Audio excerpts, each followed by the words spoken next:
because of a complaint from his son. The man went from being a janitor to becoming a billionaire. It burns! Well, stop eating it, dummy. No! I like it. It burns good.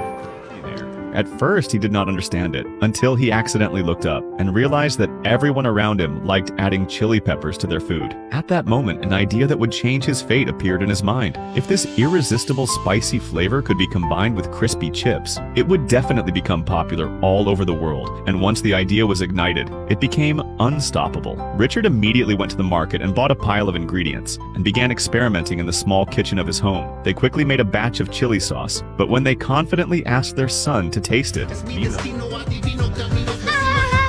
Hot, like elote hot, good hot. No! Bad, bad, bad! Meanwhile, other factories were also developing their own spicy products, but their method was to mix chemical chili extract in test tubes. Richard looked down on this approach. He firmly believed that only natural chili peppers grown from the soil, combined with traditional Mexican techniques, could create a spicy flavor that touched the soul. For the sake of this belief, he traveled all over the produce markets, buying every kind of chili pepper he could find. Then he mixed and adjusted them over and over again. In order to make the chili sauce evenly coat the chips, he even modified a hamster wheel into a drum mixer. After countless failures, a batch of chips carrying the hopes of the whole family was placed before the chief quality inspector.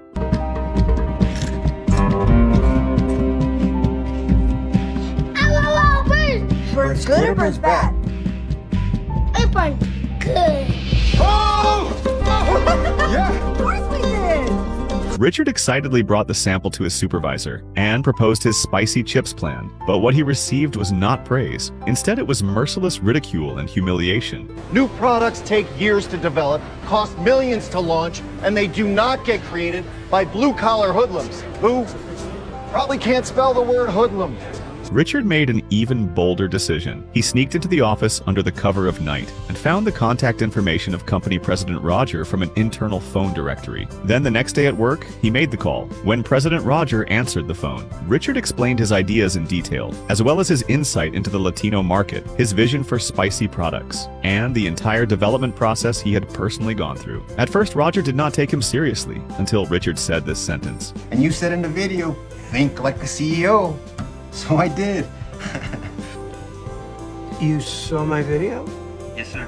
The president was completely shocked. He never expected that a sentence he casually said on television would be remembered by a low-level janitor, and even put into real action. In the end, Roger agreed to let Richard send over samples. Not long afterward, the samples arrived in Roger's hands. He curiously took a bite, but was instantly overwhelmed by the intense spiciness.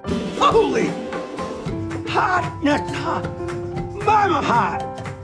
Yet instead of disliking it, he liked it more and more with every bite. Without even wiping his hands, he immediately called Richard and decided to personally visit the factory 2 weeks later to meet him. And this news threw the factory executives into panic. They could not understand why the president would personally fly to California just for a janitor. After hearing the news, the supervisor became furious. In front of everyone, he warned Richard that if the president discovered the factory had been continuously losing money and that Richard's idea was unrealistic, then the factory would be shut down and everyone would lose their jobs because of him. The enormous pressure instantly overwhelmed Richard. He began doubting himself and even thought about backing down. But after Judy learned about it, she pulled him in front of a mirror. They're scared. Scared of what you can do for them. Scared that they've been begging for help and they got a broke Mexican kid from Wasti as their hero. They don't know what to do with that. Baby, do you know what I've been praying for all these years?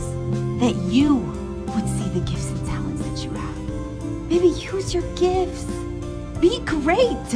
His wife's words were like a shot of adrenaline and gave Richard confidence once again. So, during the following 2 weeks, Richard, who had only an elementary school education, began cramming business knowledge, learning how to connect product prospects with company profits. Judy even carefully prepared a speech script for him. Finally, the day the president came to inspect the factory arrived. On the presentation stage, Richard stumbled through those unfamiliar professional terms, causing waves of laughter from the executives below. He realized that this speech script could not not express his true thoughts at all, so he simply threw away the script and began speaking freely. He bluntly stated that the products on store shelves were far too monotonous. The Mexican-American market in the United States was a seriously underestimated blue ocean market. They longed to find a taste of home while living in a foreign land. At that moment, one executive sharply asked him what kind of market share this product would probably have. Richard had no idea what market share meant, so he answered in the most simple and honest way he could.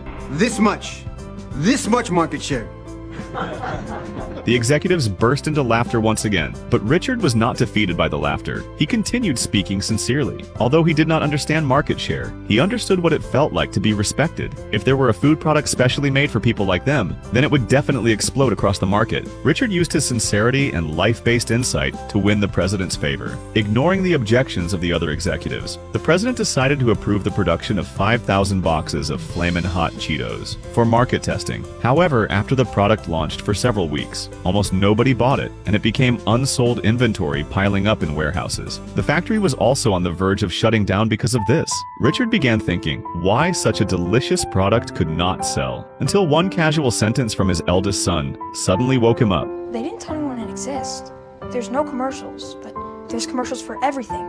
Cookie Crisp, Sega, but none for Hot Cheetos. Only then did Richard suddenly realize that the company had never invested any marketing resources at all. The next day, Richard tracked down his former gang brothers and asked for their help. He then stormed into the factory with this group of sales geniuses. Richard stepped onto the platform and delivered a speech to all the workers who were about to lose their jobs. He told everyone that the product was not failing because it tasted bad, but because nobody knew it existed. Since the factory was going to close sooner or later anyway, why not unite together and make one final fight for their livelihoods? Inspired by him, a massive guerrilla marketing campaign officially began. The workers loaded all the unsold products into cars and went out into the streets, handing them out for free to everyone in the community. Meanwhile, Richard and his family deliberately cleared all the Flamin' Hot Cheetos from supermarket shelves, creating the illusion of a buying frenzy to attract the curiosity of other customers. Very soon, through word of mouth, the product quickly captured the public's taste buds. Before long, the supermarket inventory was completely sold out. When the sales report reached the president's desk, he was completely shocked by the astonishing growth curve. After learning that the marketing cost was actually zero, the president immediately contacted Richard and requested increased production. Yes, sir. Like how many? Like 5,000? No, Richard. 5 million. Just like that, the long, silent factory was completely revived. The roaring sound of the machines became the most beautiful symphony for the workers. The livelihoods of countless families were preserved. Half a year later, the scale of the factory had even surpassed its peak period. Richard had not been forgotten by the company either. The president personally placed Richard's marketing director nameplate onto the office prepared for him.